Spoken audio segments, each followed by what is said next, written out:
Big one tonight. 13 years ago last month, a new show began on Comedy Central called The Colbert Report. It was modeled after cable news politics shows, and it was hosted by an absurd conservative character who explained on the very first episode why you've got to listen to your gut.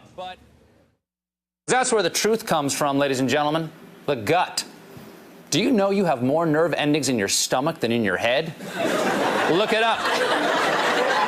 Now, somebody's gonna say, I did look that up and it's wrong. Well, mister, that's because you looked it up in a book. Next time, try looking it up in your gut. Now, obviously, that is satire, not to be taken seriously in any way. And then we elected Donald Trump. Quote, I have a gut, said the president of the United States, the Washington Post yesterday, and my gut tells me more sometimes than anybody else's brain can ever tell me. Yes, the president's gut might be even smarter than his brain. Tonight, we present Trump's scientific analysis of the Earth's climate, and you can decide if it came from his brain, his gut, or somewhere else. That's thing two in 60 seconds.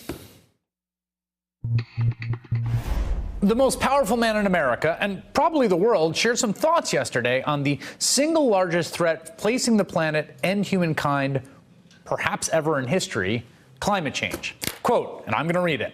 One of the problems that a lot of people like myself, we have very high levels of intelligence, but we're not necessarily such believers. You look at our air and our water, and it's right now at a record clean.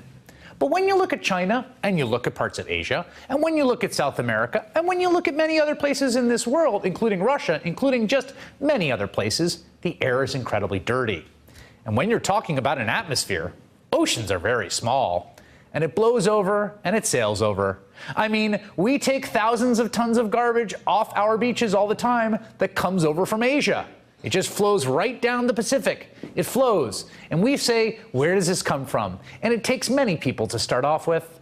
Number two, if you go back and if you look at articles, they talked about global freezing. They talked about at some point the planets could have freeze to death, then it's going to die of heat exhaustion. There is movement in the atmosphere. There's no question. As to whether or not it's man-made and whether or not the effects that you're talking about are there, I don't see it. Not nearly like it is. Do we want clean water? Absolutely. Do we want clean air to breathe? Absolutely. The fire in California where I was, if you looked at the floor of the fire, they have trees that were falling. They did no forest management, no forest maintenance. And you can take a match like this and light a tree trunk when that thing is laying there for more than 14 or 15 months, and it's a massive problem in California.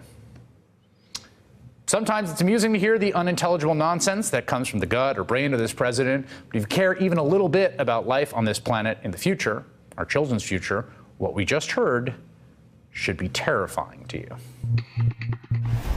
Hey there, I'm Chris Hayes from MSNBC. Thanks for watching MSNBC on YouTube. If you want to keep up to date with the videos we're putting out, you can click subscribe just below me, or click over on this list to see lots of other great videos.